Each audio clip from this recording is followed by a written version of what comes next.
오늘 오장 주도 섹터 두 번째입니다. 저PBR 쪽이네요. 조조환원 공약의 저평가 우량주에 관한 기대감이 좀 분출되고 있는데 사실은 최근에 이런 기업들이 또 움직이기도 하는 것 같아요.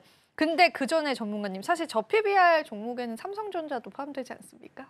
그렇죠. 이게 저평가된 종목이라는 게 사실 국내 증시 같은 경우에는 저평가된 종목들이 너무나 예, 많아요. 맞아요. 실제로 지금 이제 자료를 조사한 내용이 한번 있었는데요. 이 키움증권 쪽에서 국내 기업들, 상장돼 있는 기업들 중에서 저평가된 기업들이 과연 얼마나 포진되어 있는가라고 봤더니 우리나라 기업들은 52.1%가 야, 저평가되어 있다. 저평가입니까? 네, 이렇게 이야기를 하더라고요. 이게 분석 결과가 자료가 나왔기 때문에 이건 확실하다고 볼 수가 있겠죠. 그만큼 이제 코리아 디스카운트라는 얘기가 나온 이유가 이 그냥 나온 게 아니라는 거예요. 그만큼 많이 저평가가 되어 있다라는 거고요. 그런데 이제 다른 나라들은 어떨까? 우리가 생각을 해본다면 우리나라 그 근처에 있는 일본의 경우 높은 편이긴 합니다. 50.7%가 PBR이 지금 1배 미만에 있다라고 이제 볼 수가 있고요. 그리고 중국의 경우에는 15.5%가 지금 저평가되어 있는 상태고, 그리고 대만은 15.6%, 거의 비슷하죠. 그리고 미국의 경우에는 3.2%. 그런데 우리나라가 지금 특히 높긴 해요. 근데 일본의 경우에도 역시 뭐 그럴 수 있는데, 일본은 20년 동안 장기 경기 침체를 겪고 있잖아요. 예. 그런 것들을 감안해 본다면 한국 증시가 그만큼 저평가가 심하게 이루어졌다라고 볼 수가 있겠죠. 그런데 이 부분에 대해서 우리가 또 주목을 해봐야 되는 이유는 최근에 외국인들의 이 매수세가요, 저평가된 종목들 쪽으로 들어오고 있다는 거예요.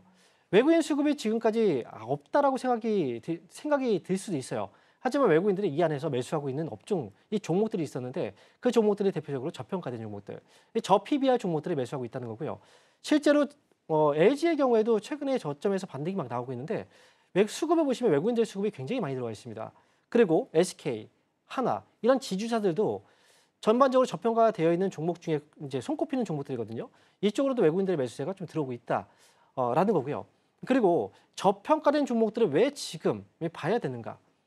이유는 분명히 있습니다. 뭐냐면 우리가 지금 대선을 얼마 안 앞두고 있어요. 이제 얼마 안 있으면 대선이 치러지게 되죠. 그런데 항상 대선 이 결과가 어떻게 나오든 이 정권이 새롭게 이제 들어서게 된다면 경제에 대한 기대감을 많이 갖게 돼요. 그러면 경기 부양책을 많이 쓰겠죠. 이 부양책은 기업들한테도 들어갈 거고 주가 증시에도 역시 부양책으로 작용하게 됩니다. 그래서 실제로 이제 대선 이제 후보들도 최근에 이제 주가 부양과 관련해서 여러 가지 언급들을 했었거든요. 예를 들어서 이제 배당을 확대한다든가 아니면 자사주 매입해서 소각을 해야 된다든가, 이게 강제적이든 아니면 자발적이든 분명히 저평가된 종목들에 대해서는 가만히 놔두지 않겠다라는 언급도 있었기 때문에 아무래도 저평가된 종목들은 이런 부분에서 최근에 매수세가 좀 유입되지 않았나라고 생각을 해볼 수가 있겠습니다. 실제로 수급적으로 연관지어서 우리가 바라볼 수 있는 섹터인 것 같아요. 그래가지고 어떤 기업들을 또 공략을 해보면 좋을지도 잠시 후에 이야기를 나눌 텐데요. 일단은 코리아 지수 자체가 저평가이기도 하고 종목 내에 있는 저평가 기업들도 굉장히 많다라는 거 한 번 더 짚어주셨습니다. 그러면 이제 전문가님 보시기에는 우리가 이제 저PBR 공략주를 지금 공략하기에 최적의 매수의 시기라고 보시는 거죠? 지금 타이밍이? 주식은 그 분위기가 있잖아요. 네. 그때그때마다 분위기에 따라서 이 종목들이 움직이는 게 달라지거든요. 그런데 한국 증시에 투자하신 분들은 항상 생각하는 게 있어요. 영원히 올라가진 않아요. 맞아요. 대부분 올라가면 또 빠져버립니다. 그렇기 때문에 지금도 트렌드가 이쪽에서 가고 있기 때문에 지금 미리 준비해서 수익을 낼 수 있는 그런 어느 정도의 요건이 갖춰졌기 때문에 들어가는 거고요. 하지만 우리가 장기적으로 그냥 놔둔다라고 생각을 한다면 저평가된 종목들이 진짜 그 적정 가치가 갈 때까지 주가가 올라가는 경우들은 거의 드물어요.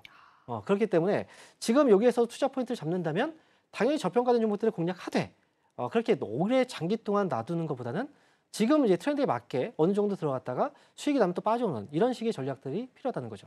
그럼 어떤 기업을 우리가 공략하면 좋을지 바로 좀 이야기를 들어보겠습니다. 네, 사실 지난번에 저희가 유통주 신세계에 대해서 한번 이야기를 했었거든요. 예. 그런데 이번에는요, 이 롯데쇼핑이라는 회사를 좀 이야기를 해볼 생각이에요.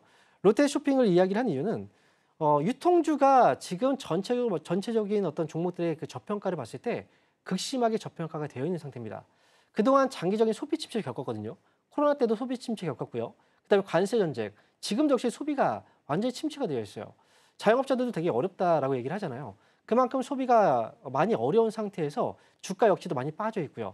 하지만 최근 들어서 반등이 좀 나오고 있죠.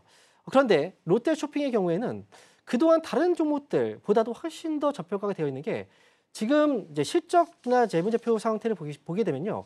올 초 기준으로 봤을 때 PBR이요. 0.1배 정도 수준밖에 되지 않아요.